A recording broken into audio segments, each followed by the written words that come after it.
Did have an ulterior motive for bringing you here. You trying to whisk me away with you, huh? Something like that. 2 nights ago, a list containing the identities of every U.S. spy was stolen. And to get it back, we need someone who is not on that list. We need a nobody. A nobody I can trust. So what, you guys like the FBI or something? We work for the Union. Hello, hello, hello. Welcome to another episode of Real Reviews. I have Iris here, the lovely Iris. How you doing today, Iris? Everyone. I'm doing really, really good. All right. So for this one, we got a chance to see the Netflix original movie, The Union, just came out. You can again check it on Netflix. This movie has to do with the storyline of a guy named Mike, who's a construction worker, and he's got a good friend named Halle Berry. And Halle gives him a call and says, hey, listen, I got some secret spy stuff for you to do, and I need your help to save the world. And the adventure ensues. So what we're going to do is we're going to go ahead and say, hey, what are expectations, or what, not even expectations, what did we think about this movie before watching it? And then after that, we're going to give you the ratings. And then I'm butchering this part. The highs and that's what it is. Yeah, we're gonna give you. What's the first word? I don't know. What's the first? There's a word that they always say. Initial impressions. That's what it is. Yes, initial impressions. Then we're gonna give our highs and lows. So why don't we get started? Let me reel us back into what we were trying to do here, or the Union. First of all, her name is not Halle Berry in the movie. Her name is Roxanne. It's Mike and Roxanne. You call it whatever you want. I'm gonna call it Halle Berry. No, but she does look good. She looks good in this movie. So I'll get started with my initial impression. I was excited to just see it. I saw it was something new on Netflix. I was like, hey, it's got Halle Berry. It's got my Wahlberg, my Marky Mark. So I was ready. So I was just excited to see it. I was going to accept it for what it was. And I just kind of played it. I didn't really have any high expectations or low expectations. I was just excited. Okay. For me, I had no idea about this movie. If it wasn't for Eddie saying, hey, look, watch this movie, tell me what you think, I wouldn't have paid it no attention because I didn't even know it was out. No clue whatsoever. So with that being said, Iris, what are your highs and lows? Okay, so highs. Of course, the actors themselves. I love Halle Berry. I love Mark Wahlberg. And I love that in real life, they have had such a long friendship. And that chemistry really showed on screen for me.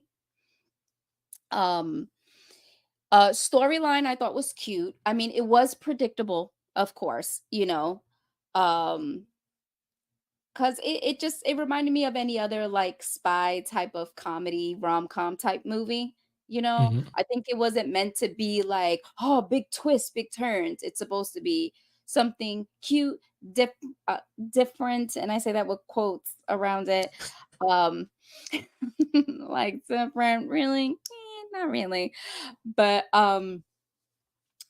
so for those were really just my highs. Like I enjoyed it. I liked the pacing of the movie. It got really quick to the action of, hey, this is what's gonna go on. I'm kidnapping your ass. Let's go. Let's go. So now to just jump into my lows. There were certain scenes that I did feel were slightly unnecessary to the movie. I don't want to, throw anything out there for those who haven't seen it because I don't want to spoil too much. Now, in regards to like predictability, I did accept the movie for what it is, but it is a predictable movie. If you're there just along for the ride, for the laugh, the giggles, then of course you're going to enjoy it. But if you really want to pick the movie apart, it's like, like I could just tell the whole plot. I don't even gotta, I don't even gotta watch this whole thing. I already know what's going to happen because they're going to be together and you know who the bad guy is. So, I would say like my biggest low was, of course, like the predictability, but it didn't take away the effects of how much of a good time I had watching the movie. So, okay. All right. So for me, I would say the high would be the cast, like you mentioned before. I mean, this is an A-list cast. The production's there, the special effects, the choreography, like it's one of those movies that you would see in the movie theater. And with that being said, Halle Berry being on the screen, I mean, does she ever age? I don't know, but I mean, she was there, and that's really the high for me on this one. The lows, and there's a long list that would just roll to the floor, like Jericho's list. Like, it's on the list. It's the fact that I was not invested in the story whatsoever. I'm not invested in any of the characters, though they were acting in a great way. Like, I'm not a writer or someone that's behind the scenes, but I feel like the script wasn't good. I felt like they had some points to get. There were some times, like I'm not going to spoil anything. There's a car scene where you're saying in your head that if you wanted to continue the story, that you would do this and this would happen. They would literally do things that kept just like, there's a scene where they're running on the roof. Okay. Something happens on the roof and it makes no sense other than things are done just to keep the action sequence going. And you're like, but wouldn't you just do this? So the story was way too predictable. You couldn't be invested in the story, though. Again, the acting was there and the movie looked like a budget film.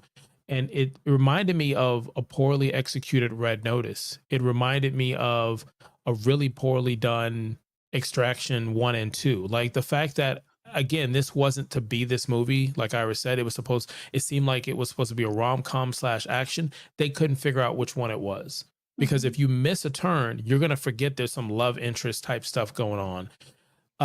Again, the story made no sense. Why would I go get this guy and then put him in this lifestyle for XYZ purpose? And the whole time I was watching this movie, I kept thinking about video games that are movies, even though this has nothing to do with a video game. It's just, sometimes it's just so hit and miss. And the storyline is very similar to the video game The Division. It's like you're supposed to be in this organization, and what if you had a few bad apples in the bunch? And so it's just, I don't know, but I think it's time for us to rate this. I think we spent way too much time on here. So Iris, you want to tell us what the ratings are? I would say it's definitely catch it on streaming. It's something cute that you can throw on. And that's really just about it. I mean, like I said, I accepted it for what it was. I wasn't expecting some high quality amazingness from it. Um, I thought it was cute for what it was. So I'm gonna leave it at that and as a catch it on streaming. Okay. So for me, I'm going to say, oh, hell no. Don't watch this movie. You don't hear that often from me. I will spin it in a way to say, you should try this. There is no Netflix and chill. There's no cool cars. There's no, you got to see this scene, the way they did it. People are going to be talking about it. There's a reason why this didn't go to movie theater with the budget and the cast that they have, because they knew it was a hot steam of, and the only union that I would rather be in is a union with the bed and a pillow and a blanket. Just go to sleep. I can't think of it right now, but there is a movie that was on Netflix. I think it was a Netflix original. There was a Alfreda Amaro, whatever car it is, but I don't know if it was Ryan Reynolds or somebody in it. And he had a team of people who were drivers and doing XYZ. That was a good movie. The storyline was good. The driving was good. All this stuff flowed together, and it had a love interest. This missed the mark on so many levels. So with that being said, that's another episode of Real Reviews. We've let you know the ratings. We've let you know our first impressions. I've stumbled and bumbled through the beginning, but Iris was there to pick up the pieces and get us home. We just want to make sure that, hey, thanks for checking us out. Hit the subscribe button, follow, retweet, whatever it is. Let somebody know that you checked us out in the comments. Hey, what's the next movie you want us to check out? Iris, you got anything before we leave? No, I think you did a great job. Just like you said, like, subscribe, follow, comment, tell us how bad of a job Ron did in the beginning of this. Love you guys. I do my own stunt work. I'm just saying. So Right. until next time, this is the part where the producer hits the button and ends it. Real Reviews, live and unapologetic.